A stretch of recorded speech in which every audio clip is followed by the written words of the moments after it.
Back channel में आप सभी का स्वागत है। और आज के इस वीडियो में मेरे बैकग्राउंड में आप लोग चेक कर सकते हो, प्रयागराज जंक्शन पे यानी बहुत ही बढ़िया रुकने की फैसिलिटी बनाई है, यानी स्लीपिंग पोर्ट्स बनाए हैं। और ये पूरा स्लीपिंग पोर्ट्स है, जैसे यानी रेलवे स्टेशन से आप लोग बाहर आओगे आपको स्लीपिंग पोर्ट्स भी मिल जाएंगे, यानी रुकने की फैसिलिटी है। बट यानी लोग ज़्यादा होने की वजह से यानी आप लोग चेक कर सकते हैं, इधर बाहर भी लोग बैठे हुए हैं यानी।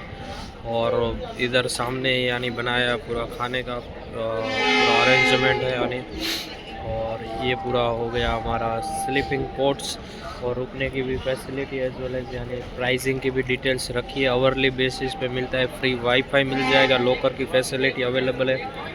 और अभी यानी थोड़ा प्राइस इंक्रीज़ कर दिया है, 24 आवर्स का 2000 रुपीज़ है। और फैमिलीज़ के लिए भी यानी बेड्स की फैसिलिटी है, यानी जैसा बड़ा पोर्ट्स मिल जाएगा यानी। Thank you very much for watching this video. Har Har Mahadev. Kumbh नगरी प्रयागराज।